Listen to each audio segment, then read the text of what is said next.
Welcome to Super Talks Clips. आपके पास समय है कम पर हमारे पास कंटेंट है ढेर सारा। इस चैनल में आप शॉर्ट, क्रिस्पी, इंटरेस्टिंग कहानियां सुनने वाले हैं। इसके साथ साथ कुछ ऐसी चीजें जो कि आपको लाइफ में ना ही ग्रो कराएंगी बल्कि मोटिवेट भी करेंगी। Don't forget to subscribe for more such videos. Enjoy the show. Gurudev जहाँ बैठते हैं उनके ऊपर गुरुदेव की चित्र है, जिनको हम दादा गुरुदेव भी कहते हैं। दादा गुरुदेव। मैं आपसे जानना चाह रहा हूँ कि दादा गुरुदेव की क्या महिमा है। हमने महाराज जी की तो बात करी, हम्म, दादा गुरुदेव में उनकी जो सिंप्लिसिटी मैंने देखी, ऐसा सच में लगा कि एक संत कैसा होता हो। मतलब खुद सोचो, जिनको हम कह रहे हैं कि साक्षात भगवान है, उनके गुरुदेव क्या होंगे। उनके गुरुदेव, सही बात है। उनके गुरुदेव हाँ मतलब हाँ, हमारे गुरुदेव के गुरुदेव। गुरुदेव, हाँ। जैसे हमारे पापा है, उनके दादाजी, मतलब हमारे दादाजी कितने इंटेलिजेंट होंगे। हम्म तो ऐसे में दादा गुरुदेव की क्या महिमा। देखो, सबसे पहले तो मैं ये कहना चाहूँगा कि मेरे अंदर सीरियसली सामर्थ्य नहीं है कि मैं दादा गुरुदेव की महिमा बता सकूं, लेकिन जो अंदर से भाव है वो मैं आपके साथ थोड़ा शेयर करता हूँ। दादा गुरुदेव वाकई में ब्रह्म स्वरूप है, इस बात में तो कोई संशय है ही नहीं। ठीक है, उनका जो स्वभाव है ना, मतलब जैसे गुरुजी बताते हैं, हमने तो गुरुजी के श्रीमुख से सुना है कि 3-3 घंटे जैसे राधा नाम सेवा लेके, जैसे एक तो होता है विग्रह, एक होता है नाम सेवा, उसको हाथ में लेके 3-3 घंटे तक एक पद बोलना, नागरता की राशि किशोरी, नागरता की राशि किशोरी। बहुत सुंदर पद है। ये 84 में लास्ट में आता है, लास्ट में शायद 82 नंबर पे आता है वाला पद। तो इतने भाव में रहना, और जैसे कोई भी संत आते हैं बड़े प्यार से सबको ग्रीट करना, बिल्कुल जैसे संतों के लक्षण होते हैं, और खुद बड़ी सिंप्लिसिटी के हिसाब से रहते हैं। और हमारे इसमें क्या कहते हैं, एक भक्त हैं, उन्होंने ना मेरे को बड़ा प्यारा एग्जाम्पल बताया था दादा गुरुदेव के लिए। जैसे हम केली कुंज जाते हैं ना, नीचे जहाँ पे हम वेट करते हैं, उससे थोड़ा पहले दादा गुरुदेव की एक छवि लगी हुई, इतना मासूम चेहरा है उसमें उनका कि आपको लगेगा कि जैसे बाल रूप में विराजमान हो।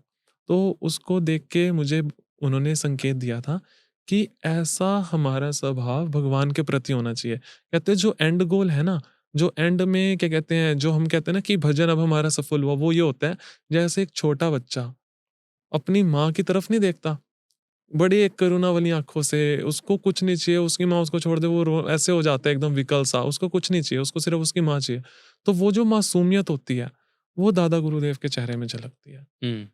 वो, और रही बात क्या कहते हैं, जैसे गुरुजी के गुरुजी हैं हमारे, तो जब गुरुजी उनके पास में रहते थे, अब उनका वो चल रहा था, जैसे मार्ग में वो बढ़ रहे हैं आगे, स्टेप बाय स्टेप स्थितियाँ आती हैं। तो एक टाइम ऐसा हुआ था, जब गुरुजी एक लेवल पे पहुँच गए थे, तब दादा गुरुदेव ने गुरुजी को कहा था कि अब तुम में और मुझ में भेद नहीं रह गया। आपने गुरुजी के श्रीमुख से सुना होगा कि हमें जान जाओगे तो हमारे जैसे हो जाओगे, हमें जान जाओगे तो हमारा ही स्वरूप हो जाओगे। तो यही चीज़ है। तब उन्होंने कहा कि आज से तुम में और मुझ में कोई भेद नहीं रह गया। और गुरुजी को आदेश भी दादा गुरुदेव ने करा हुआ है कि आपको एकांतिक और ये सारी चीजें करनी है, वरना गुरुजी एकांतिक भजन वाले, मतलब खुद में भजन। गुरुजी ना अभी पीछे जब उनका संन्यास मार्ग में थे, जैसे उसमें भी रहते थे ना, किसी से आज तक बातचीत नहीं, किसी से कुछ नहीं, वो अपना एकांत रहते थे। तो जिन्हें देखो एकांत पसंद है, उन्होंने अपने गुरु के वचनों की उसके रक्षा करने के लिए, गुरु के वचनों का पालन करने के लिए, हमारे लिए, हम सबके कल्याण के लिए एकांतिक वार्तालाप होता है, सत्संग होता है। वरना गुरुजी को क्या वो किसी चीज की वो है, वो सिर्फ अपने गुरुजी की बात मानते हैं। कि एक बारी गुरुजी ने कह दिया, इतनी तबीयत खराब होती है तब भी एकांतिक होता है। कितनी, अभी आपने देखा नहीं था बीच में, इतनी तबीयत खराब थी तब भी गुरु एकांतिक के निष्ठा लिए। देखो। देखो गुरु निष्ठा यहाँ से पता चलती है। मतलब एक ना, जैसे राम जी आए, कृष्ण जी आए, वो ना हमें एक लेसन देते हैं। जैसे उन्होंने अपना, रामचंद्र जी ने ये दिखाया कि इंसान को किस तरीके से जीवन जीना चाहिए। मतलब आपको देखो अगले दिन सिंहासन पे बिठाया जा रहा है, लेकिन आपको पिताजी के वचन पालन के लिए नेक्स्ट डे ही वनवास के लिए जाया जाना। तो उस चीज में आप ये देखो कि गुरु महाराज इतनी पीड़ा में, दोनों किडनियों में तकलीफ है, डायलिसिस होता है डेली बेसिस पे, पहले डेली बेसिस पे होता था, और अभी वेंसडे एंड सैटरडे। अभी जो सुनने में आया था उसमें वेंसडे एंड सैटरडे था, और कई कई बार ये भी हो जाता है कि कई बार जैसे एक हफ्ते के लिए डेली भी हो रहा है। तो उसमें कितना कष्ट होता है। 1-2 बजे के आसपास पहले निकलते थे, तो दिनचर्या सारी कंप्लीट होती थी 10 बजे तक, उसके बीच में कुछ भी नहीं लिया, कुछ भी नहीं ले रहे। और देखो उनको कितनी तकलीफ है, सारी चीजें हैं।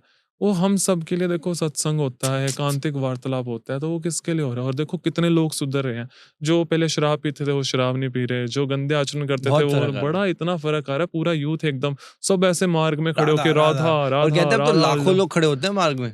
अब तो वो तो चलो अभी जैसे फेस्टिवल पे आप जाके देखना इतना रश मिलता है, अभी आपको खड़े होने का भी ऐसा रहेगा। और जैसे गुरुजी आते हैं ना, अंदर से सब ऐसे अच्छा हो रोंगटे जाता है। खड़े होने लग जाएंगे गुरुजी। ओ हा हा।